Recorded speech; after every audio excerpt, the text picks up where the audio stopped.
지금 여기 룸비니와 아픈 손가락들 영상에서 공부하는 사람들이 경전을 대하는 한 문자에서 혼돈하는 상태가 심각함에 이르고 있는 점을 참고하자. 석가세존의 말씀을 대신해 온 경전은 한자를 바탕으로 해석이 된 까닭에 언어인 본래 말씀과 풀이한 해석문이 많이 달랐다.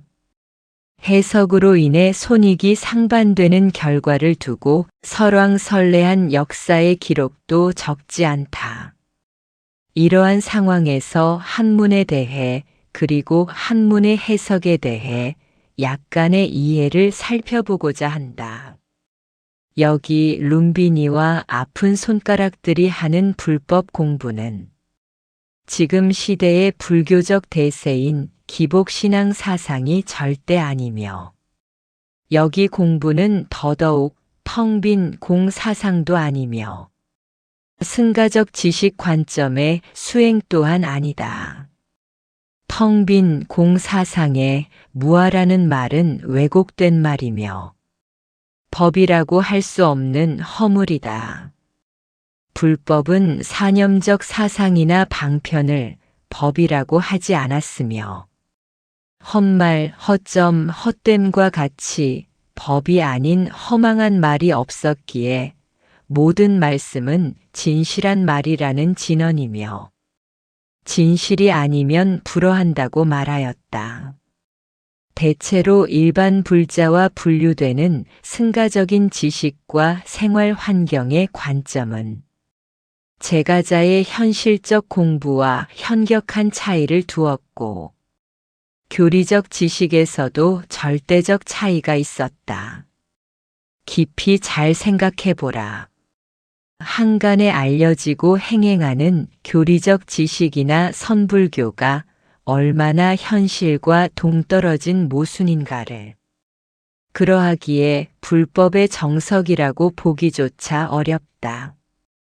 공부에서 필요한 경전의 해석에도 맞지 않고 행동도 말도 너무 시대적 상황에 맞지 않으며 제가불자 공부법에 본이 없는 승가적인 수행을 본뜨게 하면서 수행도 아닌 온갖 빌미로 행행하는 근간의 불교 현실을 봐도 비불법에 의한 왜곡된 행실들이 유야무야한 상태다.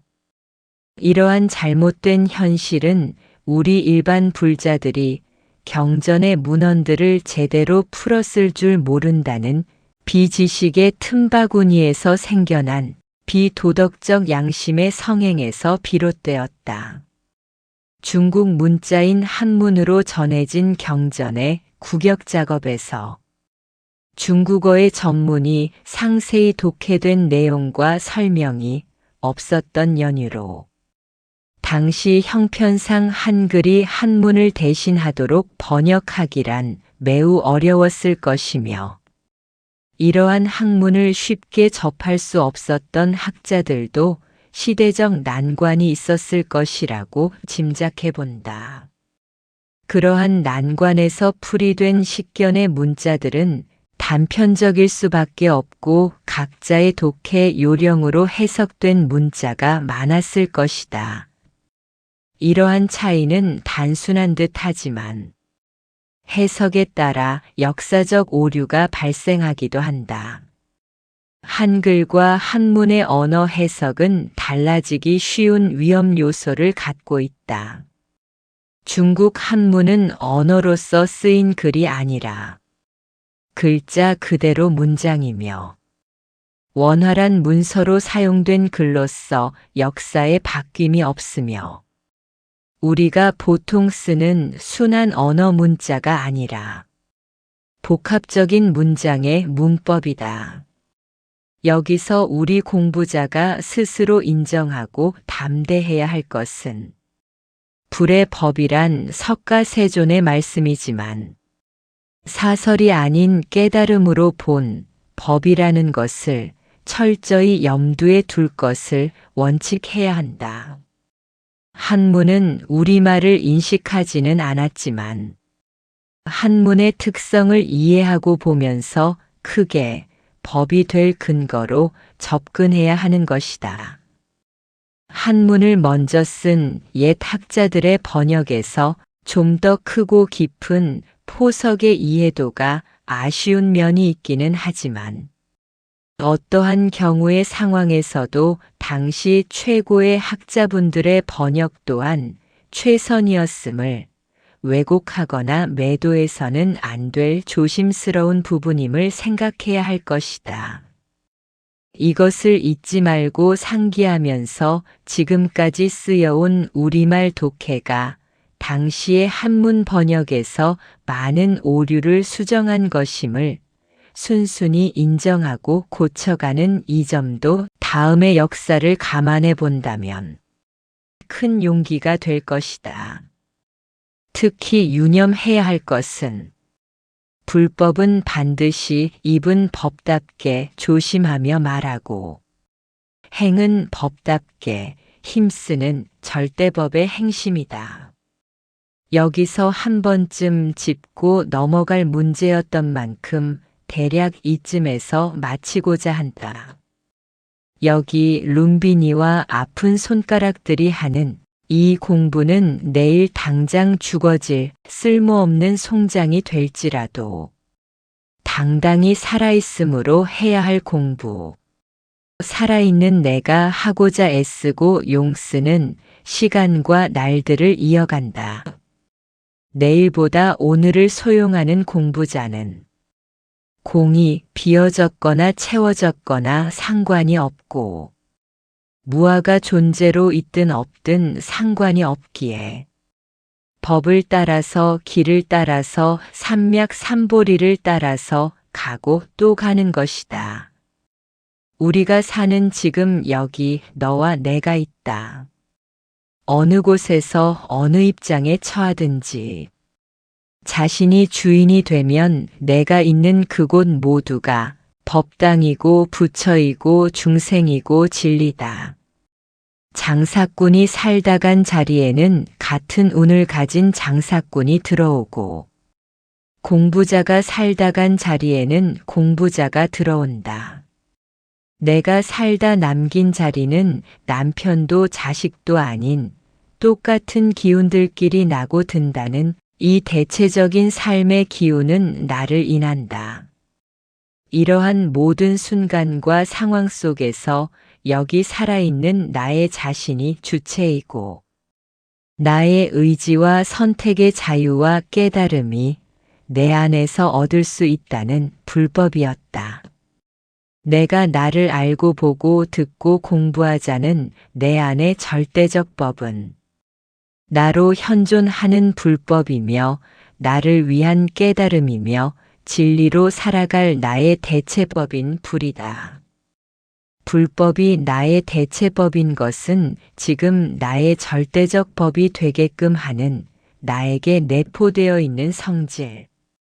이 성질의 속성이 일어나고 사라지는 삶. 속성이 어울려 만들어진 삶. 타고나고 태어나는 삶. 생겨서 받아들이는 삶. 이 많은 삶을 바꾸는 특별한 법이기 때문이다. 아주 보편타당한 힘으로 구조작용이 굴러가는 세상. 돌고 돌아가는 세상. 흘러가는 인생을 살아가는 세상 모든 것이 사라지는 것을 가진 세상. 이 많은 세상에서 찰나를 멈추지 않고 틀림없이 변하는 정한 법에 내가 있다. 정한 답으로 살게 한 법. 어긋나지 않게 살게 한 법. 올바르게 살게 한 법. 정의롭게 살게 한 법. 명명백백하게 살게 한 법. 마땅하게 살게 한 법. 정정당당하게 살게 한 법. 밝아서 어둠을 거두며 살게 한 법. 더 나은 세상을 이루며 살게 한 법. 이 많은 법은 많은 생활의 변화로 살게 될 정신에 소용되는 법이었다. 이 세상에 나에게 더 나은 불법이 있어 사사로움의 밝은 총명법을 가르치고 구석구석 잘 살펴 사는 법을 가르치고 매사에 민첩한 날쌘 법을 가르치고 스스로 깨닫는 지혜로움을 가르치는 이러한 법성 세계의 질량을 가르치신 석가세존은 세상의 모든 이치를 살아있는 생명의 가치로 존귀하게 하셨다. 타고나고 태어난 그 현실의 자체보다 좀 더 나은 정신, 더 나은 세상, 더 나은 영적 내면의 흐름을 깨닫게 하는 것이 석가세존의 불법이며 가르친 대상이 살아있는 사람의 어리석음이었고 그 어리석은 대상이 깨달아야 할 것이 곧 대지혜였으며 불의의 정신법이었다. 지혜는 만법의 통찰력이다.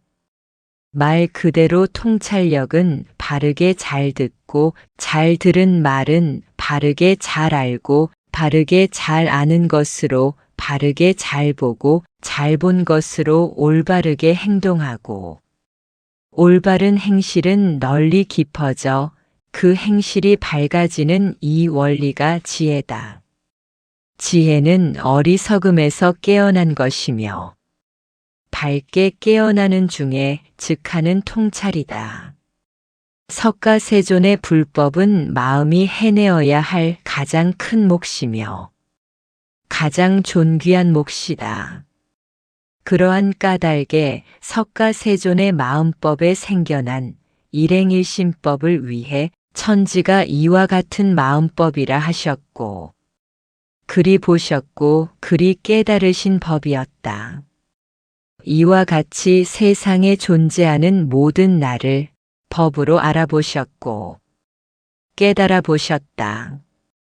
요즘처럼 옛적에도 지나친 선사법의 병통이 깊었는지 한 말씀 옮겨본다면 옛적에 임재선사께서도 말씀하셨다.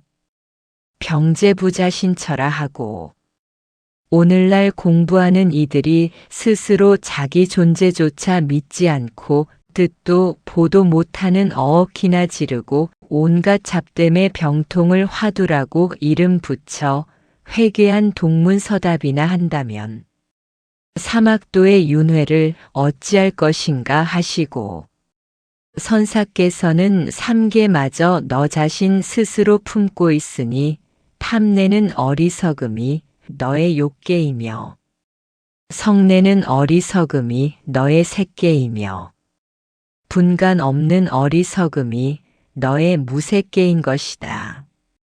이렇게 삼계의 모든 마음이 법을 인한 영겁회귀를 한다 하셨다.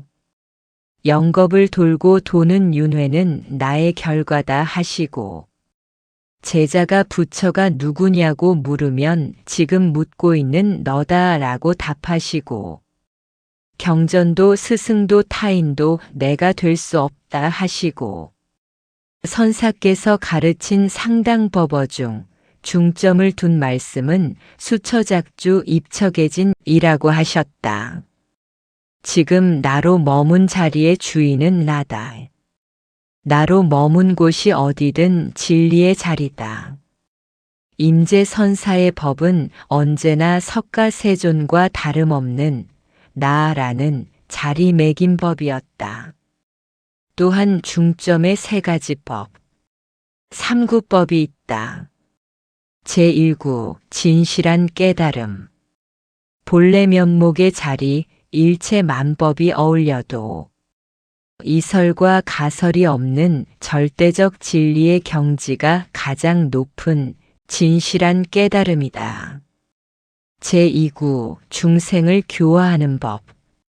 중생을 위한 방편의 경지는 지혜와 자비이며 이 경지를 체득하면 인간과 천상의 스승인 천인사가 되는 것이다. 제3구 중생의 미혹된 경지. 무사상이든 공사상이든 사상에 묶인 정신은 진실을 깨닫지 못한다 하셨다. 이렇게 깨달음을 얻지 못하는 상태에 머물면 자신도 제도할 수 없다 하셨다. 불법은 내가 추구하는 도구이며 나의 완전한 법이며 모든 자유와 깨달음은 바로 살아서 숨쉬는 나에게 필요하다. 석가세존의 불법은 이와 같은 세상사 인간 정서에 담긴 정한 법의 성품을 아셨다. 이러한 신법 하나 가르친 불법인데 역대를 이어온 후자들은 역학적 마음으로 이해하여 온갖 이설 삼설 망설이 방편이라 수행이라 들러리를 세우고 말끝에 단멸적 방편들은 끝을 모르는 거짓과 몹쓸 엉터리로 끊으려야 끊을 수 없는 고래 심줄 같은 착취를 계속해서 만들어가고 불법은 천하의 삿된 입방아의 먹이가 되어 갈기갈기 찢겨나간 형체와 골수가 피눈물로도 치유될 수 없을 만큼 비인격에 짓밟혀왔지만 정화할 안목의 바른 소리가 사라진 지 오래다. 불법은 하루하루를 다시금 새겨가는 일상의 힘이자 공부이며 날이 지나고 달이 지나서 다시 돌아보아도 오로지 이 마음 두 번의 과오를 범하지 않는다. 룸비니와 아픈 손가락들 그리고 그 외 공부자들만큼이라도 이 세상을 불의 성지로서 그 진면목을 후세에 남기자. 깨달음의 모든 공부에서 석가세존의 법은 나의 법이며 우리 모두의 법이다. 석가세존의 마음에서 일어난 지혜가 나의 지혜이며 모두의 마음에서 일어날 수 있는 지혜이며 우리 모두가 성취할 가능성이 곧 지혜로운 공부다. 정지, 정견은 우리의 것이다. 간혹 보면 불법은 출가자의 특권이라 말하지만 무지하고 무지한 생각이다. 불법은 바르게 잘 아는 사람의 몫이며 바르게 잘 보고 깨닫는 사람의 몫이다. 일상의 삶에서 내가 구족한 보신이요. 널리 크게 굽어 살펴 도우소서. 이 한 몸 오체투지 혼을 던져 내려놓으니 땅을 다스리는 내가 화신이요. 이 한 법 내가 성취하기를 간절함에 닿으니 천하를 담아 사는 내가 만구의 법신이었다. 천상천하를 나홀로 왔다 가는 귀하고 귀한 내가 어리석어 스스로 나 하나를 믿지 못한 죄는 정녕 어리석음이었다.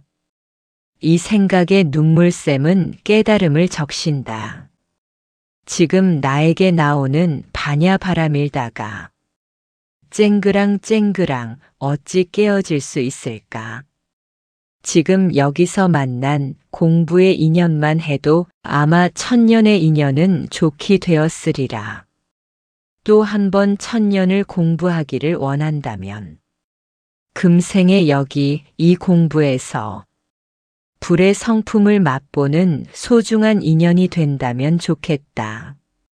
우리가 서로 마주보는 이 눈빛은 정녕 존귀하여 우리 함께 공부하다 생겨난 5만 가지 보석들은 천년을 살고 져도 배고픔이 없을 것이며 이 공부의 힘은 하늘이 먼저 나를 감당하고 내가 나를 감당한다는 것을 공부자는 잊지 말자.